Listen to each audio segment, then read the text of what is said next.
You can hide no longer. You now have the world looking directly at you.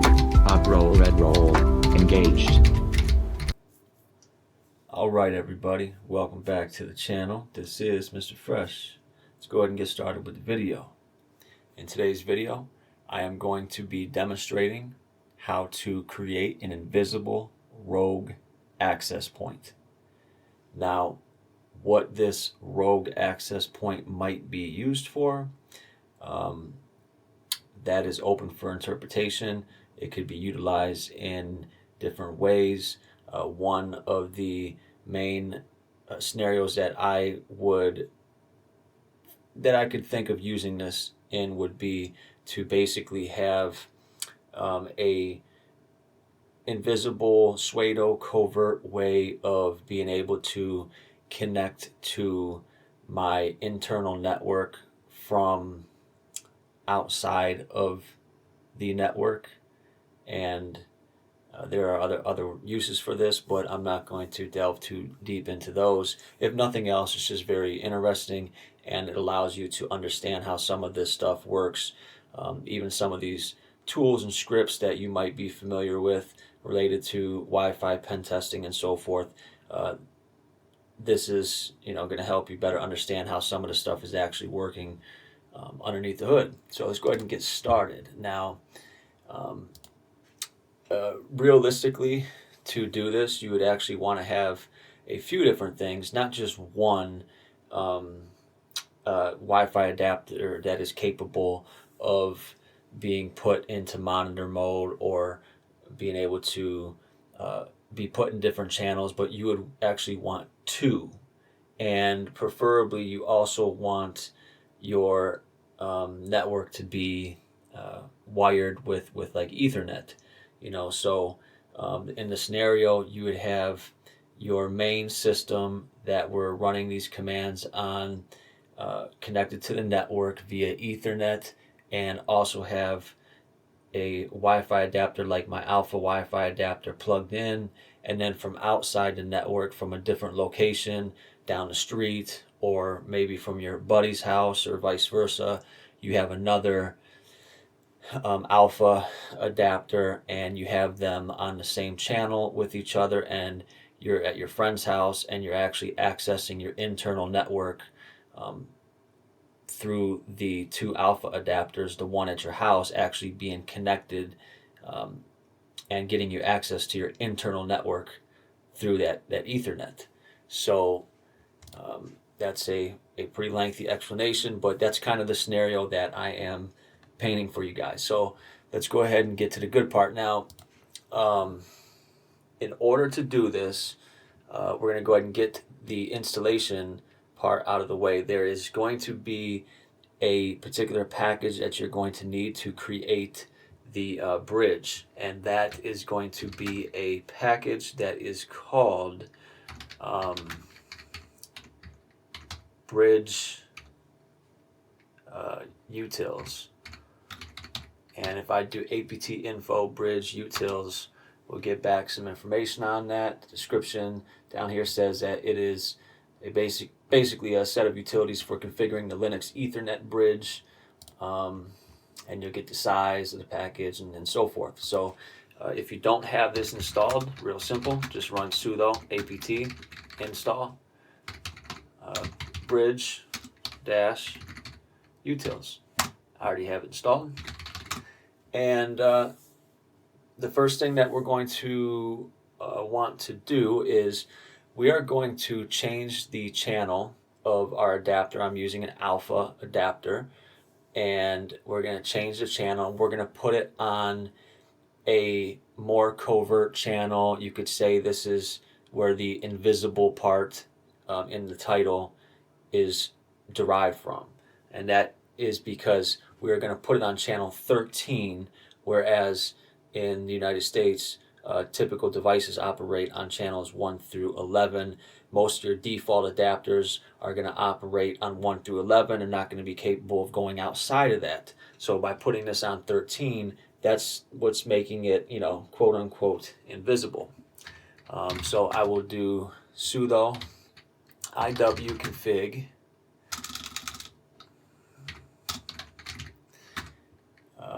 and I'm going to have to know the name of my adapter. For you, that name will most likely be different, but for me, the name of my adapter is down here in the lower pane, so I'll copy that, put that up here, and I'm going to change the channel to 13. And now I should be able to list out some information and verify that it is in fact on channel 13, and I'm doing that by using the IWList command with the name of my interface followed by channel, and down here at the bottom you see that it does in fact tell me that I am on channel 13 on the 2.4 gigahertz frequency. So the next step is going to be to put the wireless adapter into monitor mode. And this is why you're not going to be able to do this with your typical adapter, because you have to be able to put it into monitor mode. So in order to do that, I'm going to do, well, normally I would do sudo airmon-ng, and I would do a check to see if anything is going to interfere with this. And I do have a couple processes, so I'll do check kill to kill those processes, and it killed them. I don't need to rerun it. If it did not do it the first time, I would just rerun it until they were killed off. Now that I took care of killing the processes, I'll go ahead and put the adapter into monitor mode by running sudo airmon-ng start, and then give it the name of my adapter, and it is now in monitor mode. So the next step is going to be to create an access point. And in order to do that, we are going to use a utility from the Aircrack NG suite of tools that is called Airbase NG.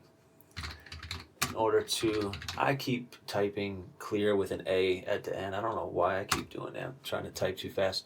So what we're going to have to do here to create this access point is we're going to have to come up with some stupid name for an access point, obviously.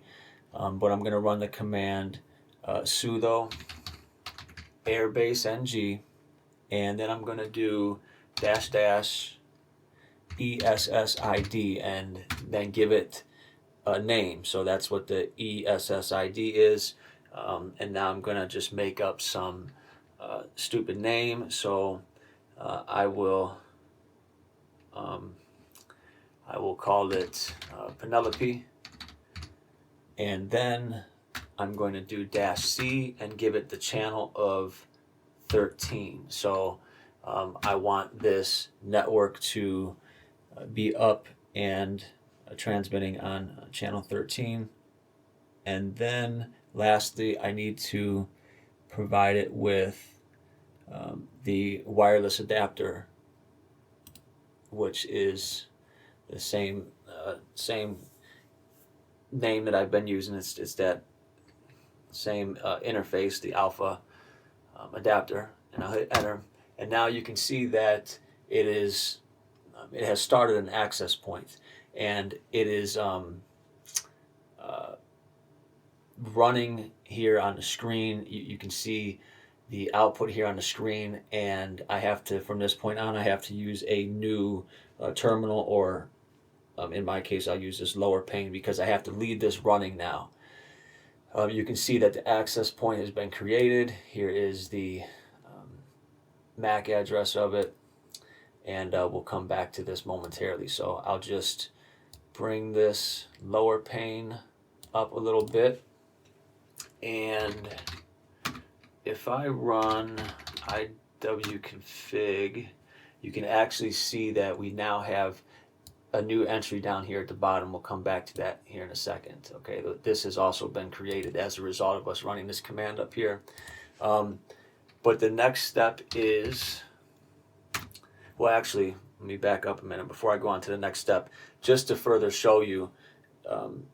I can actually still use even though I created this access point with my Alfa adapter in this lower pane, I can still use that same Alfa adapter to actually scan the air and it should be able to pick up this new access point. So I'll real quickly do that just to show you what that would look like. So I'll run the command sudo arrow dump ng, and then give it, I'm just going to do channel 13. I want it to actually scan for things on channel 13, and then provide it with the name of my Alfa Wi-Fi adapters interface. And now we see right here at the top we have this access point. Here's the ESSID. It's Penelope. It's on channel 13. As of right now, it's a completely open network. We have no encryption on it, and you obviously are getting some other stuff here on, the channel that is closest to 13. You're getting a little bit of overlap as you normally would with Wi-Fi, so don't pay any of these any attention. But you can see here that our newly created access point is in fact up and running, and we can scan the air and see that. So let me control C that, and the next step now is going to be to bridge our access point to the wired network. So I'm assuming that you are on a wired network. You have an Ethernet cable plugged into your machine or something to that effect, right? So in order to do that, that's where that utility comes into play, the bridge utils. And once you install that, you will have a utility called brctl on your system. So if I do brctl --help, pull up all of the different commands that we can run with this, and we're going to be using this one right here. This is going to be to add a bridge, and also add the interface. So it's add a bridge and add an interface to the bridge. So I'm going to run the command sudo brctl, sudo addbr. We're going to add a bridge. And now I have to give the bridge a name. So just to make this easy, I'm just going to call the bridge Penelope bridge, and hit enter. And I misspelled something here. Oh, wow.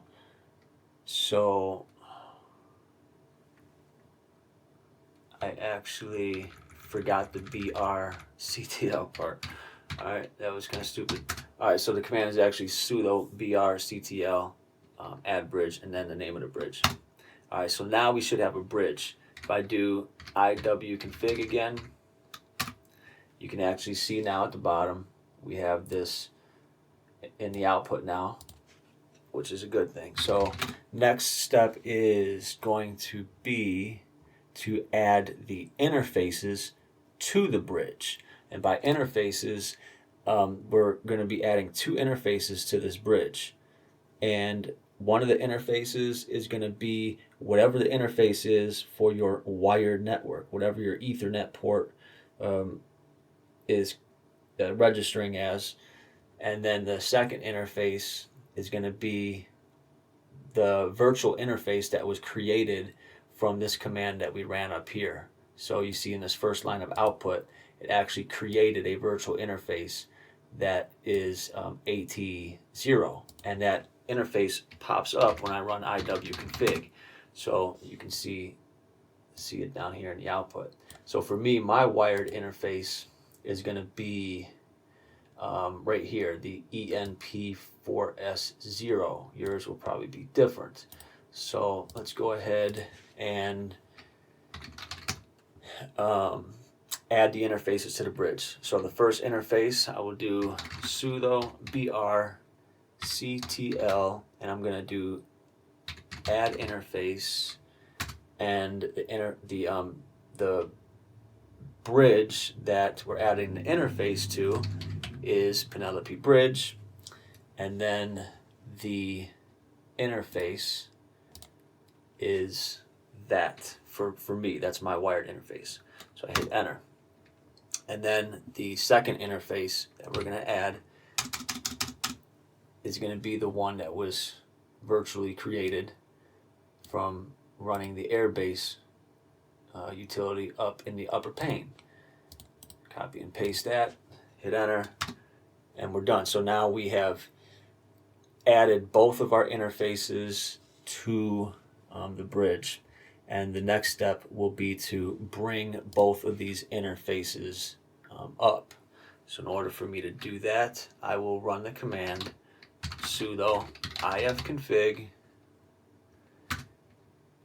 The first interface will be enp4s0, and I'll do 0.0.0.0 and up. So the first one has been brought up, and now I'm going to repeat that for the second interface.